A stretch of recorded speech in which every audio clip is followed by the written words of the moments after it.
നിസ്കാരം, അതിൻ്റെ പ്രാധാന്യം, മഹത്വങ്ങൾ, അത് നിർവഹിക്കുന്നവർക്ക് ലഭ്യമാകുന്ന അനുഗ്രഹങ്ങൾ, ഇല്ലാത്തവർക്കുണ്ടാകുന്ന ഇഹപര നഷ്ടങ്ങൾ, ഇവയെ സംബന്ധിച്ചാണ്. ആമുഖമായി എനിക്കുണർത്തുവാനുള്ള കാര്യം,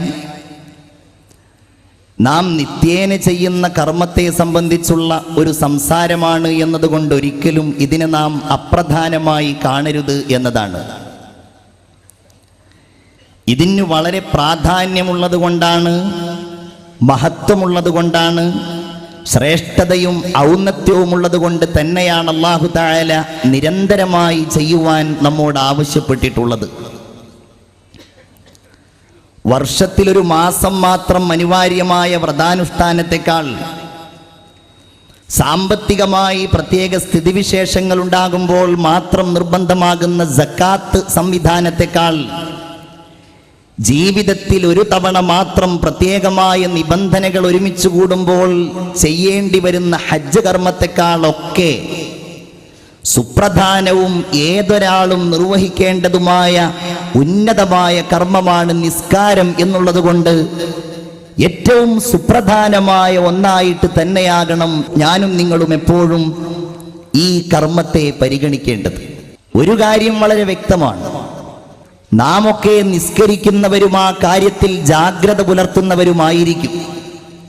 എന്നാലും അതൊന്നുകൂടെ സ്മരിപ്പിക്കുന്നത്, ഓർമ്മിപ്പിക്കുന്നത് സ്വാഭാവികമായും ആ കർമ്മത്തിൻ്റെ നിർവഹണത്തിൽ നമുക്ക് ശുഷ്കാന്തിയും ഒന്നുകൂടെ ഊർജ്ജസ്വലതയും പ്രദാനം ചെയ്യുമെന്ന കാര്യത്തിൽ സംശയമില്ല. ഫദക്കിർ, നബിയെ അങ്ങ് ഓർമ്മിപ്പിക്കണം. ഫഇന്ന ദിക്റാ തൻഫഉൽ മുഅ്മിനീൻ, ഓർമ്മിപ്പിക്കുന്നത് സത്യവിശ്വാസികൾക്ക് ഉപകാരപ്പെടുമെന്നാണ് അല്ലാഹുവിൻ്റെ ഹബീബ് മുഹമ്മദ് മുസ്തഫ സല്ലല്ലാഹു അലൈഹി വസല്ലമ തങ്ങളോട് അല്ലാഹു പറഞ്ഞത്. തന്നെയുമല്ല, ഈമാനിനെ പോലും നിങ്ങൾ പുതുക്കണം. നിങ്ങളുടെ ജീവിതത്തിന് വേണ്ടിയുള്ള ഓട്ടപ്പാച്ചിലുകൾക്കിടയിൽ, നിങ്ങളുടെ ക്രയവിക്രയങ്ങൾക്കിടയിൽ, കച്ചവടങ്ങൾക്കിടയിൽ, ജോലികൾക്കിടയിൽ, നിങ്ങളുടെ ഹൃദയാന്തരാളങ്ങൾക്കുള്ളിൽ സൂക്ഷിക്കേണ്ട ഈമാനിന് കറ പിടിക്കാൻ സാധ്യതയുണ്ട്, പൊടി പിടിക്കാൻ സാധ്യതയുണ്ട്, ചെളി പുരളാൻ സാധ്യതയുണ്ട്. അതുകൊണ്ട് ജദ്ദിദു ഈമാനക്കും, നിങ്ങളുടെ ഈമാനിനെ ഇടക്കിടക്ക് നിങ്ങളിങ്ങനെ പുതുക്കിക്കൊണ്ടിരിക്കണമെന്ന് ആദരവായ മുഹമ്മദ് മുസ്തഫ സല്ലല്ലാഹു അലൈഹി വസല്ലം പറയുന്നു. നിസ്കാരത്തെ സംബന്ധിച്ചും നമ്മുടെ ഈ ചർച്ച ആ ഒരു പുതുക്കലാണ്, ആ ഒരു റീഫ്രഷ്മെന്റ് ആണ്.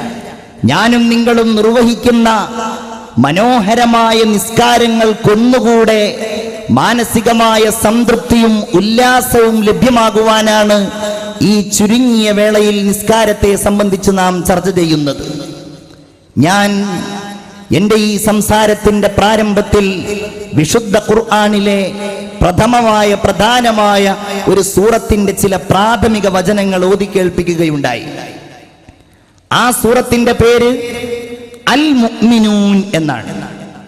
ഖുർആനിലെ ഈ നാമകരണം വളരെ അത്ഭുതകരമാണ് എന്നാണ് പണ്ഡിതന്മാർ സൂചിപ്പിക്കുന്നത്. എന്തുകൊണ്ടെന്നാൽ എന്താണോ ആ സൂറത്തിന്റെ ഉള്ളടക്കത്തിലുള്ളത് ആ കാര്യം സ്പഷ്ടമായി പ്രതിബിംബിക്കുന്ന ഒരു നാമകരണമാണ് അല്ലാഹു തആല ഈ സൂറത്തിന് നൽകിയിട്ടുള്ളത്. ബാക്കിയുള്ള സൂറത്തുകളുടെയൊക്കെ പേര് അൽ ബഖറയും അൽ അൻകബൂത്തും അൻ നംലും ചില പ്രവാചകന്മാരുടെ നാമങ്ങളും ചില നാടുകളുടെ നാമങ്ങളും ഒക്കെയാണ്. എന്നാൽ അല്ലാഹു തആല ഈ സൂറത്തിന് പേരിട്ടിരിക്കുന്നത് അൽ മുഅ്മിനൂൻ, സത്യവിശ്വാസികൾ എന്നതാണ്. ഇസ്ലാമിന്റെ രണ്ടാം ഖലീഫ സയ്യിദുനാ ഉമർ ഇബ്നുൽ ഖത്താബ് റളിയല്ലാഹു തആല അൻഹു പറയുന്നുണ്ട്, അല്ലാഹുവിന്റെ ഹബീബിന് വഹി ഇറങ്ങുന്ന രംഗം ഞങ്ങൾ വീക്ഷിക്കാറുണ്ട്. മദീനയിലെ പള്ളിയിൽ നിശബ്ദമായ വേളയിൽ, ഒരു സൂചി വീണാൽ കേൾക്കുന്ന നിശബ്ദമായ വേളയിൽ മാലാഖയായ ജിബ്രീൽ അലൈഹിസ്സലാമിൽ നിന്ന് അല്ലാഹുവിന്റെ ഹബീബിന് വഹി ഇറങ്ങുന്നത് ഞങ്ങൾ അറിയാറുണ്ട്. ആ നിശബ്ദതയിൽ ഞങ്ങൾ ഇങ്ങനെ ശ്രദ്ധിക്കുമ്പോൾ ഞങ്ങൾക്ക് കേൾക്കാൻ കഴിയും, തേനീച്ചകൾ മുരളുന്നത് പോലെ, അവരുടെ സീൽക്കാരം പോലെയുള്ള ഒരു ശബ്ദം ഞങ്ങൾക്ക് മനസ്സിലാകും. ആദരവായ പ്രവാചകർക്ക് ജിബ്രീൽ അലൈഹിസ്സലാം വഹി നൽകിക്കൊണ്ടിരിക്കുകയാണെന്ന് ഞങ്ങൾ കാത്തിരിക്കും. ഒരല്പസമയം കഴിഞ്ഞാൽ ഞങ്ങളുടെ മുമ്പിൽ എഴുന്നേറ്റ് നിന്നുകൊണ്ട് എന്താണോ അവിടത്തേക്ക് പുതുതായി അവതരിച്ചിട്ടുള്ളത് ആ കാര്യം ഞങ്ങളുടെ മുമ്പിൽ അവതരിപ്പിക്കും. അങ്ങനെ ഒരു ദിവസം ഇങ്ങനെ വഹി ഇറങ്ങുകയാണ്. ഞങ്ങൾ കുറെ നേരം കാത്തുനിന്നു. ഞങ്ങളുടെ മുമ്പിൽ അവിടുന്ന് എഴുന്നേറ്റ് നിന്നു. ഞങ്ങൾ ഇങ്ങനെ കാതോർത്തിരിക്കും, എന്താണ് ആ ചെഞ്ചുണ്ടുകൾ മന്ത്രിക്കുന്നത് എന്ന്, എന്ത് പുതിയ കാര്യമാണ് ഞങ്ങളോട് അവിടുന്ന് പറയുന്നത് എന്ന്. പക്ഷേ അവിടുന്ന് മൗനമായിട്ടിരിക്കുകയാണ്. ഒരുപാട് സമയത്തെ മൗനത്തിന് ശേഷം ഞങ്ങളോട് അവിടുന്ന് ഓതുകയാണ്, ഖദ് അഫ്ലഹൽ മുഅ്മിനൂൻ അല്ലദീന ഹും ഫീ സ്വലാത്തിഹിം ഖാശിഊൻ. അത്ഭുത സ്തബ്ധരായിരിക്കുന്ന ആ വചനങ്ങളുടെ മാസ്മരികതയിൽ ലയിച്ചിരിക്കുന്ന ആ സ്വരരാഗ സുധയിൽ സർവവും മറന്നിരിക്കുന്ന അനുയായികളോട് അവസാനം പ്രവാചകർ പറയുകയാണ്, ഇത് സത്യവിശ്വാസികളുടെ അടയാളങ്ങളാണ്. ആരാണിത് അവരുടെ ജീവിതത്തിൽ നിലനിർത്തിയത്? അവർ സ്വർഗത്തിൽ കടന്നവരാണ്, അല്ലാത്തവരോ പരാജയപ്പെട്ടവരുമാണ്.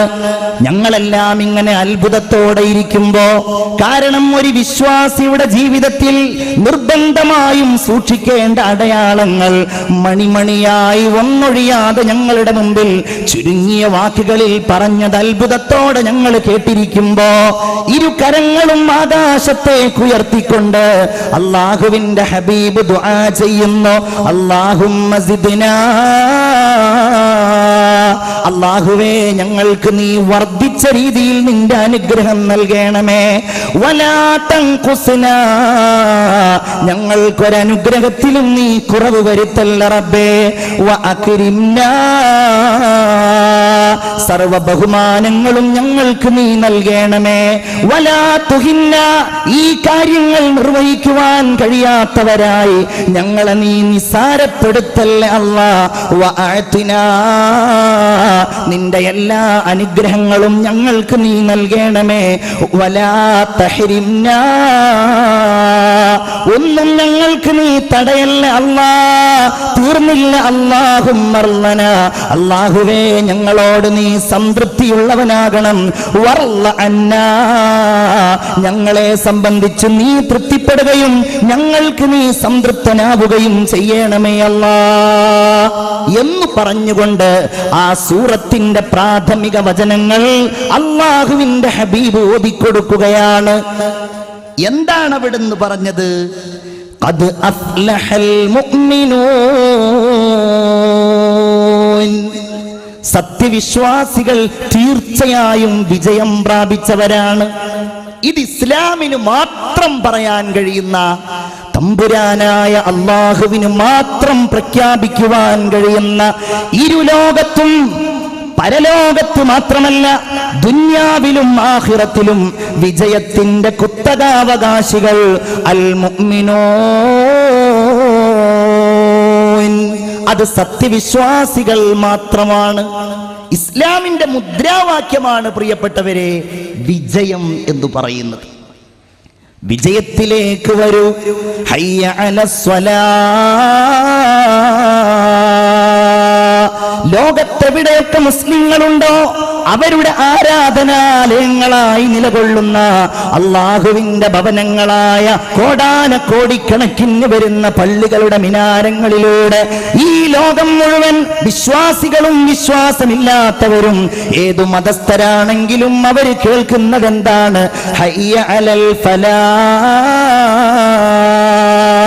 വിജയത്തിലേക്ക് വരൂ എന്നതാണ്. വേറെ ആർക്കാണത് പറയാൻ കഴിയുക? മുസ്ലിങ്ങൾക്കല്ലാതെ, എനിക്കും നിങ്ങൾക്കുമല്ലാതെ ആർക്കാണ് ഈ വിജയത്തിലേക്ക് ലോകത്തെ വിളിക്കുവാൻ കഴിയുക? ആ വിജയത്തിലേക്കുള്ള വിളിയാളം എങ്ങനെയാണ്? ഹയ്യ അലസ്സലാഹ്, നിങ്ങൾ നിസ്കാരത്തിലേക്ക് വരൂ, നിങ്ങൾ വിജയത്തിലേക്ക് വരൂ. അത്രയും പ്രാധാന്യമാണ്. നിസ്കാരമാണ് വിജയത്തിന്റെ നിദാനമെന്നാണത് സൂചിപ്പിക്കുന്നത്. ഈ ലോകത്ത് മുസ്ലിമായി പിറന്നു വീഴുന്ന ആണാവട്ടെ പെണ്ണാവട്ടെ, അവർക്ക് സംസാരിക്കാൻ കഴിയുന്നതിന്റെ മുൻപ്, അവർക്ക് എഴുന്നേൽക്കാൻ കഴിയുന്നതിന്റെ മുമ്പ്, പ്രസവിച്ച ഉടനെ ആദ്യമായിട്ടവർ കേൾക്കേണ്ട ശബ്ദമെന്ന് പറയുന്നത് അവരുടെ വലത്തെ കാതിലെ നിസ്കാരത്തിന്റെ സന്ദേശമാണ്. അവരുടെ ഇടത്തെ കാതിലാണെങ്കിലോ ഖദ് ഖാമത്തിസ് സ്വലാ, നിസ്കാരത്തിന്റെ സമയം ഇതാ ആസന്നമായിരിക്കുന്നു. വിശ്വാസിയെ സംബന്ധിച്ചിടത്തോളം നിസ്കാരത്തിലേക്കുള്ള വിളി പോലും വിജയത്തിലേക്കുള്ള വിളിയായി കണക്കാക്കപ്പെടേണ്ട ഒന്നാണ്. ബാങ്ക് വലിയൊരു അത്ഭുതമാണ്. ബാങ്കിന് വലിയ മഹത്വങ്ങളുണ്ട്. എന്തുകൊണ്ടെന്നാൽ നമ്മുടെ സംസ്കാരത്തോട്, നമ്മുടെ രീതികളോട്, മുസ്ലിം സമുദായത്തെ ഏകോപിപ്പിക്കുന്ന സംവിധാനങ്ങളോട് ചേർന്ന് നിൽക്കുന്ന ഒന്നായിട്ട് നാം എഴുതുകയും പറയുകയും എപ്പോഴും ഓർക്കുകയും ചെയ്യുന്ന വഹയിന്റെ വചനങ്ങളാണ് ബാങ്കിലുള്ളത്. വമൻ അഹ്സനു ഖൗലൻ മിമ്മൻ ദആ ഇലല്ലാഹ്, ലോകത്ത് പറയപ്പെടുന്നതിൽ ഏറ്റവും നല്ല വാക്ക് മൻ അഹ്സനു ഖൗലൻ മിമ്മൻ ദആ ഇലല്ലാഹ്, അല്ലാഹുവിലേക്ക് വിളിക്കപ്പെടുന്നവനേക്കാൾ നല്ല വാക്ക് പറഞ്ഞവനായിട്ട് ആരാണുള്ളത്? ആ നല്ല വാക്കിന്റെ വിളിയാളം ബാങ്ക് കൊടുക്കലാണ് എന്നും ബാങ്കിലേക്കുള്ള വിളിയാളമാണെന്നും പണ്ഡിതന്മാർ പറഞ്ഞത് നമുക്ക് കാണുവാൻ കഴിയും. ബാങ്കിന്റെ ശബ്ദമാണത്. കാറ്റ് സ്റ്റീവൻസ് എന്ന് പറഞ്ഞ സുപ്രസിദ്ധനായ ഒരു പോപ്പ് ഗായകനുണ്ടായിരുന്നു. പോപ്പ് ഗായകൻ എന്ന് കേൾക്കുമ്പോൾ സ്വാഭാവികമായും നമ്മുടെ മനസ്സിലേക്ക് ഓടി വരിക മൈക്കൽ ജാക്സനെ ആയിരിക്കും. കാരണം നമ്മുടെയൊക്കെ ഈ തലമുറ നന്നായിട്ട് ആസ്വദിക്കുക എന്നല്ല, പഠിക്കുകയും കാണുകയും ചെയ്ത ഒരാളാണ് Michael Jackson. Michael Jackson pop സംഗീതത്തിലൂടെ അനുഭവിച്ച, നേടിയെടുത്ത നേട്ടങ്ങളും പ്രശസ്തികളുമൊക്കെ അദ്ദേഹത്തിന്റെ മരണവുമായിട്ട് ബന്ധപ്പെട്ട് പത്രങ്ങളിലൂടെ വായിച്ചവരാണ് നമ്മളൊക്കെ. അത്രയും പ്രശസ്തനായ, ആളുകളുടെ ആരാധനാ പുരുഷനായിരുന്ന വ്യക്തിയാണ് കാറ്റ് സ്റ്റീവൻസ്. അദ്ദേഹം ബ്രിട്ടനുകാരനായ അദ്ദേഹം പാശ്ചാത്യൻ ലോകത്ത് സംഗീതത്തിലൂടെ പ്രസിദ്ധനായി. ഒരിക്കൽ അദ്ദേഹം മുസ്ലിം രാജ്യമായ മൊറോക്കോ സന്ദർശിക്കുവാൻ വേണ്ടി പോയി. അദ്ദേഹം അവിടുത്തെ തെരുവോരത്തിലൂടെ കടന്നു പോകുമ്പോ പള്ളിയിൽ നിന്ന് ബാങ്കിന്റെ വിളിയാളം കേട്ടു. ഹയ്യ അലൽ ഫലാഹ്. കൂടെയുള്ളവരോട് അദ്ദേഹം ചോദിച്ചു, ഇതെന്താണ് ഇങ്ങനെ ഒരു മ്യൂസിക്? ഞാൻ ആദ്യമായിട്ട് കേൾക്കുകയാണല്ലോ. കൂടെയുള്ള ഒരു കൂട്ടുകാരൻ വിശദീകരിച്ചു കൊടുത്തു, this is the music of God. ഇത് ദൈവത്തിന്റെ സംഗീതമാണ്. അദ്ദേഹം തന്നെ എഴുതി വെച്ചിട്ടുണ്ട്. ഞാൻ അത്ഭുതപ്പെട്ടു പോയി. മ്യൂസിക് ഓഫ് ഗോഡ്, ദൈവത്തിനൊരു സംഗീതമോ? എന്തുകൊണ്ടെന്നാൽ മ്യൂസിക് ഫോർ മണി, പണത്തിന് വേണ്ടിയുള്ള സംഗീതം എനിക്കറിയാം. മ്യൂസിക് ഫോർ മാൻ പവർ, മനുഷ്യന്റെ അധികാരത്തിനും ശക്തിക്കും വേണ്ടിയുള്ള സംഗീതത്തെക്കുറിച്ച് എനിക്കറിയാം. ഇതെന്താ ഇങ്ങനെ ഒരു സംഗീതം? ഞാൻ അത്ഭുതപ്പെട്ടു പോയി. 976 അദ്ദേഹം തിരിച്ചു പോവുകയും അദ്ദേഹത്തിന്റെ ഹോളികൾ ആഘോഷിക്കാൻ വേണ്ടി, ഒഴിവ് സമയം ആഘോഷിക്കുവാൻ വേണ്ടി കാലിഫോർണിയയിലെ ഒരു കടൽ തീരത്ത് അദ്ദേഹം ഇങ്ങനെ കുളിച്ചുകൊണ്ടിരിക്കുമ്പോ കടലിലെ തിരമാല അദ്ദേഹത്തെ ഇങ്ങനെ അകറ്റി അകറ്റി ആഴിയുടെ അടിത്തട്ടിലേക്ക് കൊണ്ടുപോയി. മരണം കൺമുമ്പിൽ കാണുമ്പോ അദ്ദേഹം വിളിച്ചു, ഓ മൈ ഗോഡ്, എന്റെ ദൈവമേ, ഇഫ് യു സേവ് മീ, എന്നെ നീ രക്ഷപ്പെടുത്തുകയാണെങ്കിൽ I will work for you, ഞാൻ നിനക്ക് വേണ്ടി പണിയെടുക്കാൻ ദൈവമേ. അദ്ദേഹം എഴുതിയിരിക്കുകയാണ്, ഞാൻ അതിൽ നിന്ന് രക്ഷപ്പെട്ടു. ഏതോ ഒരു തിരമാല എന്നെ ഇങ്ങനെ തള്ളി തള്ളി തള്ളി കരയിലേക്ക് കൊണ്ടുവന്നു. ഞാൻ ദൈവത്തെ അന്വേഷിക്കാൻ തുടങ്ങി. ഞാൻ ബുദ്ധമതത്തെ കുറിച്ച് പഠിച്ചു, ഞാൻ ജൂതമതത്തെ കുറിച്ച് പഠിച്ചു. അതിനിടയിൽ എൻ്റെ ഒരു കൂട്ടുകാരൻ, എൻ്റെ ഒരു സഹോദരൻ, അദ്ദേഹം ജെറൂസലേമിൽ പോയി മടങ്ങി വരുമ്പോൾ കൊണ്ടുവന്ന ഒരു ഖുർആൻ എനിക്കവൻ തന്നു. ഞാനൊരു സുഹൃത്തിനെ ഉപയോഗിച്ചുകൊണ്ട് ആ ഖുർആനിലെ ഒരു അധ്യായം പഠിക്കാൻ തുടങ്ങി. അലിഫ് ലാം റ തിൽക ആയാതുൽ കിതാബിൽ മുബീൻ എന്ന് തുടങ്ങുന്ന വഇദ് ഖാല യൂസുഫു ലി അബി യാ അബതി ഇന്നി റഅയ്തു അഹദ അശറ കൗകബൻ വശംസ വൽ ഖമറ റഅയ്തുഹും ലീ സാജിദീൻ. സൂറത്ത് യൂസുഫ് അലൈഹിസ്സലാമിന്റെ സംഭവബഹുലമായ ജീവിതം അവതരിപ്പിക്കുന്ന സൂറത്ത് എൻ്റെ സഹോദരൻ മുഖേന ഞാൻ പഠിച്ചു, എൻ്റെ ഒരു സുഹൃത്തു മുഖേന ഞാൻ അറിഞ്ഞു. ഞാൻ അല്ലാഹുവിലേക്കെടുത്തു. 978 അദ്ദേഹം മുസ്ലിമായി. ഇന്നും ലോകത്തറിയപ്പെടുന്ന ഇസ്ലാമിക പ്രബോധകനായ യൂസുഫ് നബിയുടെ പേര് സ്വീകരിച്ച ഷെയ്ഖ് യൂസുഫുൽ ഇസ്ലാം എന്ന് പറയുന്ന ബുർദ പാടുന്ന, ത്വലൽ ബദ്ർ പാടുന്ന, പരിശുദ്ധ ഖുർആൻ പാരായണം ചെയ്യുന്ന ആ വലിയ മനുഷ്യനെ ഇസ്ലാമിലേക്ക് കൊണ്ടുവന്നത് ഹയ്യ അലൽ ഫലാഹ്, നിസ്കാരത്തിന്റെ പ്രാരംഭമായ, നമ്മുടെ സംസ്കാരങ്ങളുടെ അടയാളമായ ബാങ്കിന്റെ വിളിയാളമാണ്, നാദമാണ്. പ്രിയപ്പെട്ടവരെ, ലാ യസ്മഉ നിദാഉൽ മുഅദ്ദിനി ഇല്ലാ ജിന്നും വലാ ഇൻസുൻ വലാ ഷൈഉൻ.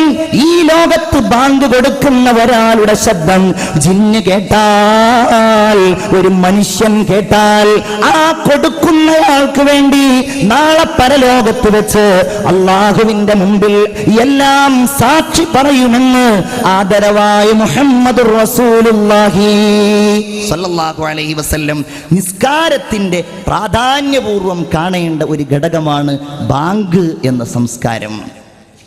ഒറ്റക്ക് നിസ്കരിക്കുകയാണെങ്കിൽ പോലും നിങ്ങൾ ബാങ്ക് വിളിക്കണേ, നിങ്ങൾ ഇഖാമത്ത് വിളിക്കണേ. സഈദ് ഇബ്നുൽ മുസയ്യിബ് റളിയല്ലാഹു അൻഹു പറയുകയാണ്, മൻ സ്വല്ലാ ബി അർളി ഫലാത്, ഒരാൾ ഒരു മരുഭൂമിയിൽ വെച്ച് നിസ്കരിക്കുകയാണെങ്കിൽ, സ്വല്ലാ അൻ യമീനിഹി മലക്കുൻ, ഒറ്റക്കവൻ നിസ്കരിക്കുകയാണെങ്കിലും, എന്തുകൊണ്ടെന്നാൽ എവിടെയും നിസ്കരിക്കാനുള്ള സമ്മതം അല്ലാഹുവിന്റെ റസൂൽ നൽകിയല്ലോ. എന്റെ പ്രത്യേകതകളിൽ ഒന്നാണ് ജുഇലത്തിൽ അർളു മസ്ജിദൻ വതുഹൂറാ, എനിക്ക് ഈ ഭൂമി മുഴുവൻ നിസ്കാരയോഗ്യമാക്കി അല്ലാഹു തആല നൽകിയിരിക്കുകയാണ്. അങ്ങനെ ഒറ്റക്കൊരാൾ എവിടെയെങ്കിലും വെച്ച് നിസ്കരിക്കുകയാണെങ്കിൽ അവന്റെ വലതുഭാഗത്തൊരു മലക്ക് നിസ്കരിക്കും, ഇടതുഭാഗത്ത് മറ്റൊരു മലക്ക് നിസ്കരിക്കുന്നതാണ്. ആ നിസ്കാരത്തിന്റെ മുമ്പ് അവൻ ബാങ്ക് വിളിച്ചാൽ, അവൻ ഇഖാമത്ത് വിളിച്ചാൽ, സ്വല്ലാ വറാഅഹു, അവന്റെ പിന്നിൽ നിന്ന് നിസ്കരിക്കുന്നു. അംസാലുൽ ജിബാലി മിനൽ മലായിക, പർവ്വതങ്ങൾക്ക് സമാനരായി മലക്കുകൾ അവന്റെ പിന്നിൽ നിന്ന് നിസ്കരിക്കുമെന്ന് ഹബീബായ മുഹമ്മദുർ റസൂലുള്ളാഹി